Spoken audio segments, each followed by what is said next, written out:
இப்பயும் பேச முடியாது. நான் அப்புறமா வந்து எல்லாத்தையும் சொல்றேன். வாடி வாங்கம்மா. வாங்க. பேராண்டி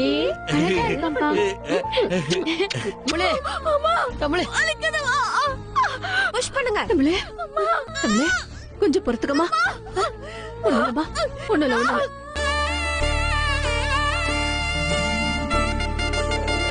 குழந்தை பிறந்திருக்கு. அத்தையா, என் சீலக்காரியே வந்து பிறந்திருக்கே. சீலக்காரி. டாக்டர், என் பொண்ணு நல்லா இருக்கல, ஒண்ணும் பிரச்சனை இல்லையே?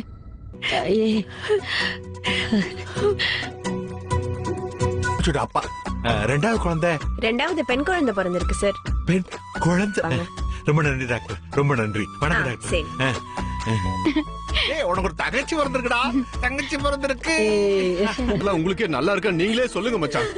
உங்க மேல இருக்கிற ரொம்ப மரியாதைனால மட்டும் மகளா என் மகளை அனுப்ப போறேங்கிற ஒரே சந்தோஷத்துக்காகவும் பெருமைக்காகவும் தான் என் மகளை இருக்கும்போது என் குடும்பத்தை எங்க கொண்டு வந்து இப்ப நிப்பாட்டி இருக்கீங்கன்னு நீங்களே பாருங்க மச்சான். பாரு நேரத்துல என் மக இப்படி தரையில உட்காந்து அழுதுகிட்டு இருக்கா. நீங்களும் பொண்ணை பத்த ஒரு பொண்ணை நிச்சயம் பண்ணிட்டு கல்யாணம் பண்ணிக்கிறேன்னு வாக்கு கொடுத்துட்டு